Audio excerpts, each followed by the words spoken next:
Afghanistan voted last week. The final numbers are yet to be released, but the result is the same old: political chaos in Kabul.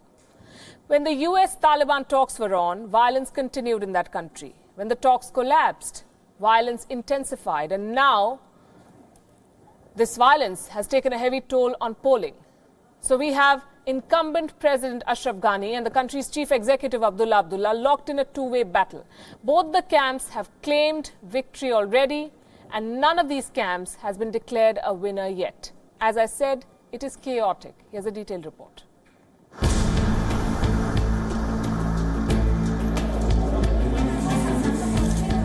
An election under the shadow of violence.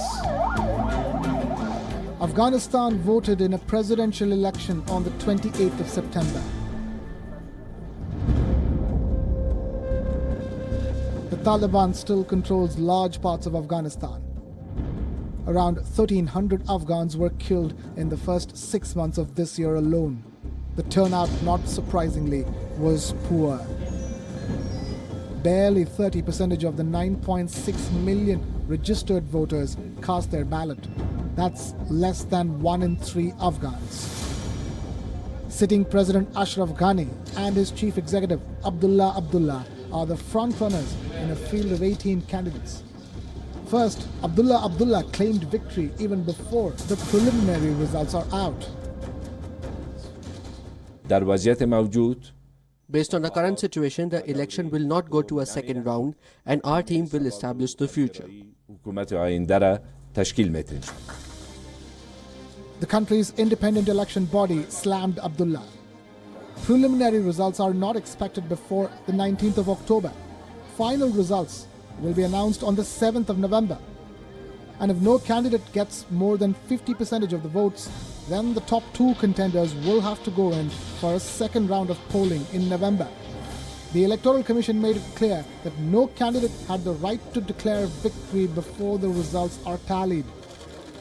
But a day later, Abdullah's opponent Ashraf Ghani too did exactly the same. Ghani's running mate for Vice President Amrullah Saleh claimed victory. I have the statistics, but to avoid misinterpretation, I'm not going to reveal them, but our victory will be a landslide. The claims and counterclaims echo a repeat of 2014, when Ghani and Abdullah accused each other of rigging the elections. It led to months of turmoil.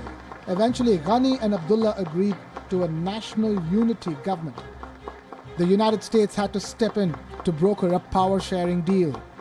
While Ghani became the president, a new post of chief executive was created for Abdullah. The 2019 election too was mired in uncertainty. It was postponed twice. The cancellation of the peace talks between the US and the Taliban threw polling into another tailspin. Whoever succeeds in the election will have a lot to contend with.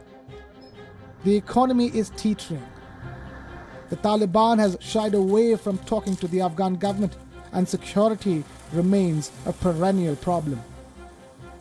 Bureau Report, Wion, World is One.